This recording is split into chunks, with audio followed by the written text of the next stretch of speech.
గం గణపతయే నమః. వ్యాసాయ విష్ణురూపాయ వ్యాసరూపాయ విష్ణవే నమో వై బ్రహ్మనిధయే వాసిష్ఠాయ నమో నమః. ఇంద్రుడు కాళ్లు పడుతూంటే హాయిగా ఆదమరచి నిద్రపోయింది. ఇదే అదను అనుకున్న ఆ ఇంద్రుడు యోగవిద్యాబలంతో సూక్ష్మరూపం ధరించి దితిదర్భంలోకి ప్రవేశించాడు. తన వజ్రాయుధంతో గర్భశిశువును 7 ముక్కలుగా ఖండించాడు. శిశువు దారుణంగా విలపిస్తూంటే ఒకవైపు ఊరడిస్తూనే 7 ముక్కలను మళ్లీ 2 ముక్కలుగా తరిగిపోసి ఇవతలికి వచ్చాడు. 14 ముక్కలు 14 మంది మరుత్తులయ్యారు. గర్భకోశంలో జరుగుతున్న గందరగోళానికి దితి మేల్కొంది. దారుణంగా విలపించింది. తల్లీ కొడుకులు చేసిన వయ్యవంచనను గ్రహించింది. కోపావేశంతో ఇద్దరినీ శపించింది. ఇంద్రుడి త్రిలోకాధిపత్యం నశించుగాక. నా గర్భస్థ శిశువును 7 ముక్కలు చేయించింది కనుక అతిథి సంతానం పుట్టగానే 7 నశింతురుగాక. కారాగార దుఃఖం అనుభవించుగాక. పుత్రలోకంతో కృశించుగాక అని శపించింది. అప్పటికి కశ్యపుడు అక్కడికి వచ్చి మరింక శాపాలివ్వకుండా అడ్డుకున్నాడు. ప్రేమగా లాలనగా ఓదార్చగ్రు. కళ్యాణి, చాలు ఇక, శపించకు. కోపాన్ని నిలువరించుకో. నీ గర్భస్థ శిశువు 14 ఖండాలయ్యాడు కనుక 14 మంది మరుత్తులవుతారు.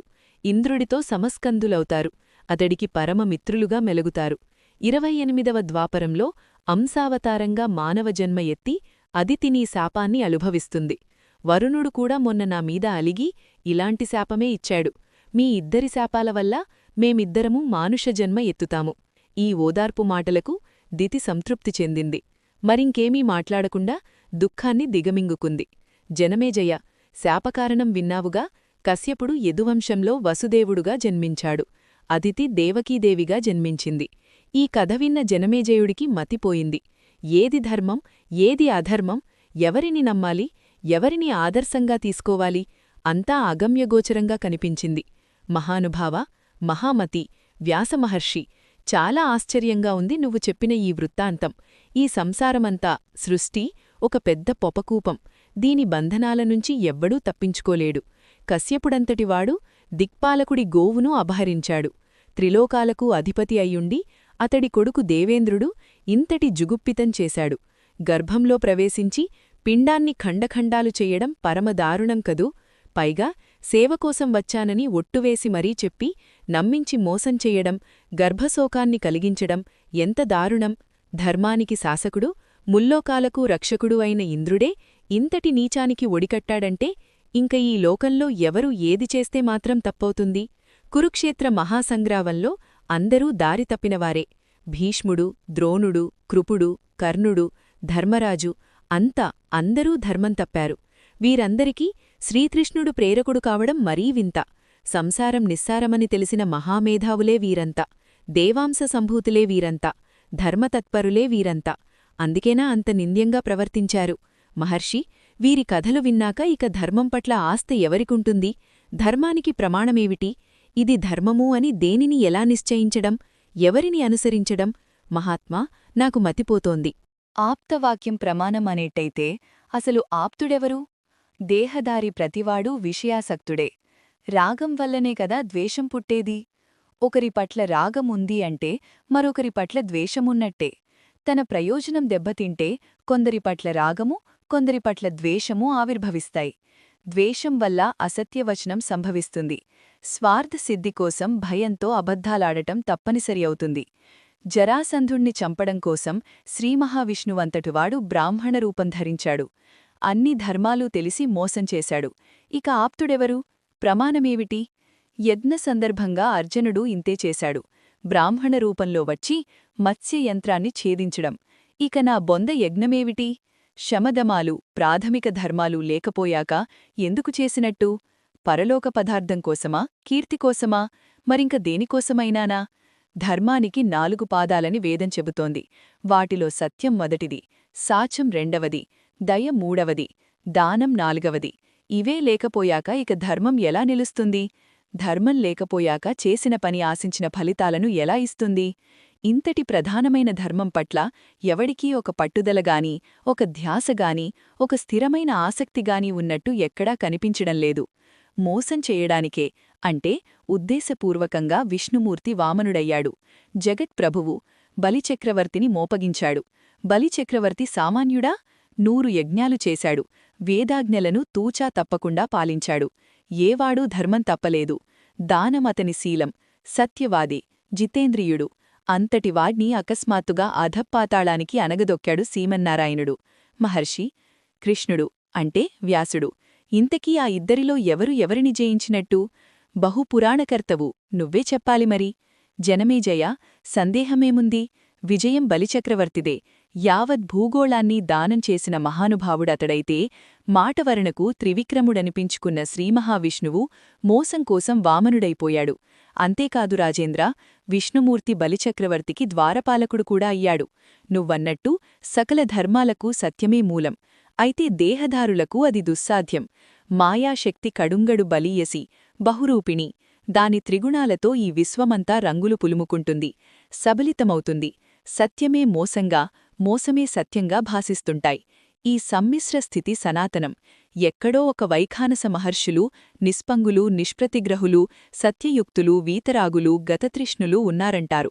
వారైనా దృష్టాంతంగా చూపించడం కోసమే నిర్మింపబడ్డారని నా అభిప్రాయం. దృష్టాంత దర్శనార్థాయ నిర్మితాస్తేచ తాద్రిసాహ 4:27. వీరు తప్ప మిగతా సృష్టి అంటా త్రిగుణ సమ్మిశ్రితమే. పురాణాలు, వేదాలు, వేదాంగాలు, ధర్మశాస్త్రాలు అన్నీ సగుణులు రచనలే. సగుణం నుంచి సగుణమే ఆవిర్భవిస్తుంది తప్ప నిర్గుణం ఎలా వస్తుంది? అందుకే వీటికి ఏకవాక్యత ఉండదు. మానవదేహం ధరించి మాయామోహితుడైన వాడికి ధర్మం పట్ల స్థిరచిత్తముండదు. మనస్సు ఇంద్రియాల వెంట ఆసక్తమై పరుగులు తీస్తుంది. కామ క్రోధాది గుణాలతో ప్రేరితలై రకరకాల స్పందనలు కలుగుతుంటాయి. బ్రహ్మాది స్తంభపర్యంతమూ సకల విశ్వమూ మాయామోహితమే. ఆ మాయ వీటితో క్రీడిస్తోంది.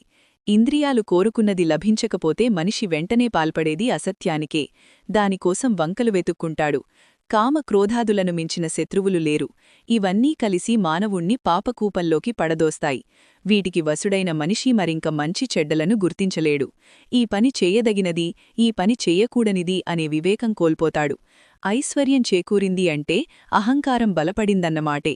అహంకారం నుంచి మోహము, మోహం వల్ల కట్టకడపటికి మరణమూ సంభవిస్తాయి. సంకల్ప వికల్పాలకు కేంద్రస్థానమైన మనస్సులో ఈర్ష్య, అసూయ, ద్వేషం, ఆశ, తృష్ణ, దైన్యం, దంభం, అధర్మం ఇత్యాదులన్నీ ఆవిర్భవిస్తాయి. వీటన్నిటికీ మూలం మోహమే. ఐశ్వర్యవంతులు కొందరు అహంకారంతో ఆర్భాటంగా పెద్ద ప్రదర్శనగా యజ్ఞయాగాలు చేస్తుంటారు, దానధర్మాలు నిర్వహిస్తుంటారు. ఇవి అంతఃశుద్ధిలేని కార్యాలు, నిష్ఫలాలు. ఏ కార్యక్రమానికైనా ద్రవ్యశుద్ధి ప్రధానం. ముందు అది చూసుకోవాలి. ఎవరికీ ఏ ద్రోహమూ చెయ్యకుండా న్యాయంగా సంపాదించిన ధనం ఉత్తమోత్తమం. ధర్మకార్యాలకు దీనినే వినియోగించాలి. అక్రమార్జనలతో చేస్తే విపరీత ఫలాలు వస్తాయి. పుణ్యం రాకపోగా పాపం చుట్టుకుంటుంది. అలాగే యజమానుడికి కర్త, ఋత్విజుడికి కారయిత మనస్సులు నిర్మలంగా ఉండాలి. అప్పుడే యజ్ఞఫలం పరిపూర్ణంగా దక్కుతుంది. దేశ, కాల, క్రియా, ద్రవ్య, కర్త, కారయితృ మంత్రాల శుద్ధి ఉంటేనేగాని యజ్ఞఫలం సంపూర్ణంగా లభించదు. వీటిలో ఏ శుద్ధి లోపించినా ఫలసిద్ధి వ్యతిరేకంగా ఉంటుంది. శత్రునాశము స్వీయవృద్ధి కోరితే స్వీయనాశము, శత్రువృద్ధి జరుగుతాయి. జనమేజయ, మనిషి ఎప్పుడూ స్వార్థపరాయణుడే. శుభాశుభాలను విచారించడు. ఎప్పుడూ పాపమే చేస్తాడు. ప్రజాపతులు, దేవతలు, రాక్షసులు వీరంతా స్వార్థనిరతులు, పరస్పర విరోధులు. వేదాల ప్రకారం దేవతలు సత్వగుణ సంభవులు, మానవులు రజోగుణ సంభవులు, రాక్షసులు పశుపక్ష్యాదులు తామసగుణ సంభవాలు. గుణాలకున్నట్టే వారికి పరస్పర వైరం. అందుకే మానవుల తపస్సులను దేవతలు ఎప్పుడూ భంగపరుస్తుంటారు. అసలు మౌలికంగా ఈ సంసారమే అహంకార సంభూతమైనప్పుడు రాగద్వేషరహితుడు ఎక్కడుంటాడు? అందుచేత ఓ మహారాజా, ద్రోహచింతలేని ధర్మాత్ముడు ఈ సృష్టిలో దొరకడు. సకల చరాచర జగత్తు రాగద్వేషాలతో నిండినదే. ఈ కలియుగంలోనే కాదు, ఆ తొలియుగంలో కూడా ఇదే పరిస్థితి. దేవతలు సరియాతువులు, ద్రోహచింతనులు, మోసగాళ్లు. ఇక మానవుల మాట, పశుపక్ష్యాదుల మాట చెప్పాలా? ద్రోహం చేసినవాడికి ద్రోహం చెయ్యడం సమత, అద్రోహికి, అతిశాంతుడికి ద్రోహం చెయ్యడం ఖలత, నీచత. ఎవడో ఒక తపస్వి శాంతచిత్తంతో జపధ్యాన పరాయణుడై ఎక్కడో ఏ అడవిలోనో ముక్కుమూసుకుని కాలం గడుపుతుంటాడు. దేవేంద్రుడు పవిభూని వాడి తపస్సును కాస్త భంగపరుస్తాడు. దీన్నేమనాలి? నా ఓటితో ఎందుకులే చెప్పడం. సజ్జనులకు ఎప్పుడూ ఎక్కడైనా సత్యయుగమే, అసజ్జనులకు ఎప్పుడూ కలియుగమే, మధ్యములకు మధ్యయుగం. ఎప్పుడో ఎక్కడో యుగానికి జగానికి ఒక్కడు సత్యధర్మానువర్తి ఆవిర్భవిస్తాడు. మిగతా యుగాలన్నింటా అందరూ ప్రధానంగా అధర్మపరాయణులే. ధర్మ సంస్థితికి పూర్వజన్మవాసన ప్రధాన కారణం. అది మలినమైతే ధర్మమూ మలినమవుతుంది. ఇక్కడొక వృత్తాంతం చెబుతాను, వినుమరి. పూర్వకాలంలో ధర్ముడు బ్రహ్మమానసపుత్రుడై జన్మించాడు. సత్యసంపన్నుడై వేదధర్మనిరతుడై జీవిస్తున్నాడు. దక్షప్రజాపతి కూటుళ్లను 10 మందిని వివాహం చేసుకున్నాడు. గృహస్థాశ్రమాన్ని స్వీకరించాడు. వారికి హరికృష్ణుడు, నరుడు, నారాయణుడు అని 4 కుమారులు జన్మించారు. వీరిలో హరికృష్ణులిద్దరూ నిత్యం యోగాభ్యాసపరాయణులై కాలింగడుపుతున్నారు. నరనారాయణులు తపఃపరాయణులయ్యారు. హిమాలయాల్లో బదరికాశ్రమంలో తీవ్రంగా తపస్సు చేస్తున్నారు. 1000 ఏళ్లకు పైగా గడిచింది. తపస్సులలో కల్లా అగ్రగణ్యులయ్యారు. వీరి తపస్సుల తీవ్రత ముల్లోకాలకు వ్యాపించింది. దేవేంద్రుడికి దడపుట్టింది. ఎలా భగ్నం చేయడమా అని చాలా రోజులు తీవ్రంగా ఆలోచించాడు. కట్టకడపటికి తానే రంగంలోకి దిగాడు. అతి దారుణమైన కామక్రోధ లోభమోహాదులను వెంటబెట్టుకుని గంధమాదనంపై ఉన్న ఐరావతమెక్కి బదరికాశ్రమం చేరుకున్నాడు. ప్రత్యక్షమైన బ్రహ్మవిష్ణువుల్లాగా, అప్పుడే ఉదయించిన సూర్యబింబాల్లాగా తపస్తేజస్సుతో విరాజిల్లుతున్న నరనారాయణులను చూశాడు. ఏమిటి వీళ్ల పట్టుదల?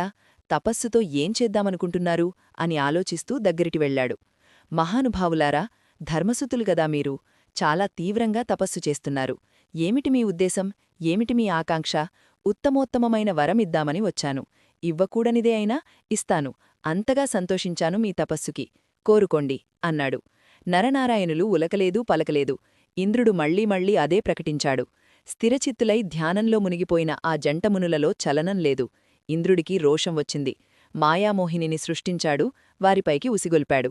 ప్రయోజనం లేకపోయింది. సింహాలు, పులులు, తోడేళ్లను సృష్టించాడు. భయపెట్టాలని ప్రయత్నించాడు. ఫలితం లేకపోయింది. ఇక ఏమి చేయడానికి తోచలేదు. వరదానానికి లుబులు కాలేదు. సింహసార్దూలాలకి భీతులు కాలేదు. మాయామోహినికి మోహితులు కాలేదు.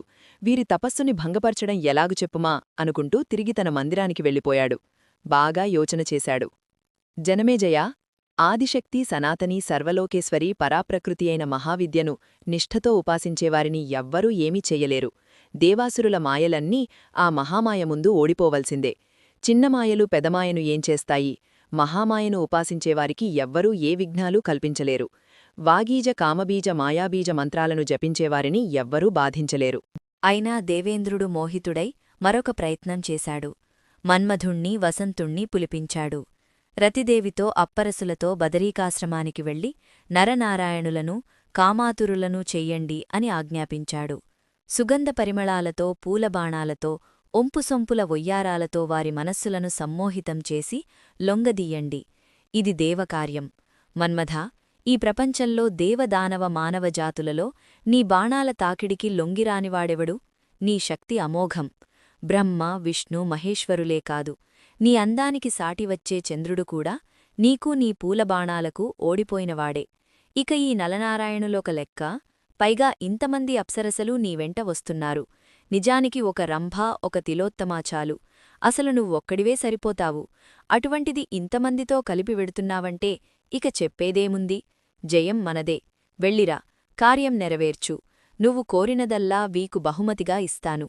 నేను స్వయంగా వెళ్లి ప్రయత్నం చేశాను. ఫలితం లేకపోయింది. శ్రమ మిగిలింది. అసలు మొదటే మిమ్మల్ని పంపించి ఉండాల్సింది. అయినా ఇప్పుడు మించిపోయిందేమీ లేదు. వెళ్ళండి అని పంపించాడు. వెళ్లబోతూ మన్మథుడు ఒక మాట చెప్పాడు. దేవేంద్ర, నీ ఆజ్ఞ ఇప్పుడే నెరవేరుస్తాను. ఆ నరనారాయణులు త్రిమూర్తులలో ఒకరినిగాని, ముగ్గురినిగాని, సూర్యుణ్ణిగాని లేదా మరింక ఏ దేవతనైనాగాని ధ్యానిస్తూ ఉంటే చిటికెలో వారిని మోహపరచి తపోభంగం చేసి వస్తాను. సందేహం లేదు. అలా కాక వారుగనక దేవీభక్తులైతే మాత్రం నేను చెయ్యగలిగింది ఏమీ లేదు. కామరాజ మహాబీజ మంత్రాన్ని జపించేవారిమీద నా బాణాలు పనిచెయ్యవు. మన్మధుడు ఇలా చెప్పినా దేవేంద్రుడు వినిపించుకోలేదు. వెళ్లమని తరిమాడు. ఇది దుస్సాధ్యమైన కార్యం. నువ్వే సాధించాలి. వాకు హితం చెయ్యాలి అని పంపించాడు. సరే అని మన్మధుడు బయల్దేరాడు. జనమేజయ, ముందుగా వసంతుడు బదరీకాశ్రమంలోకి ప్రవేశించాడు. ఒక్కసారిగా పచ్చదనం వెల్లివిరిసింది. కొమ్మ కొమ్మ రెమ్మరెమ్మ చిగురించింది, పుష్పించింది. తుమ్మెదలు గుంపులు గుంపులుగా ఆడుతూ పాడుతూ ఎగురుతున్నాయి. తరువు తరువున చిగురుగుబురులు కోకిలలై యుగళగీతికలు ఆలపిస్తున్నాయి. పుష్పించిన లతలు అందుబాటులో ఉన్న తరువులను పెనవేసుకుంటున్నాయి. రామ నామ సుఖధామ భజలే రామ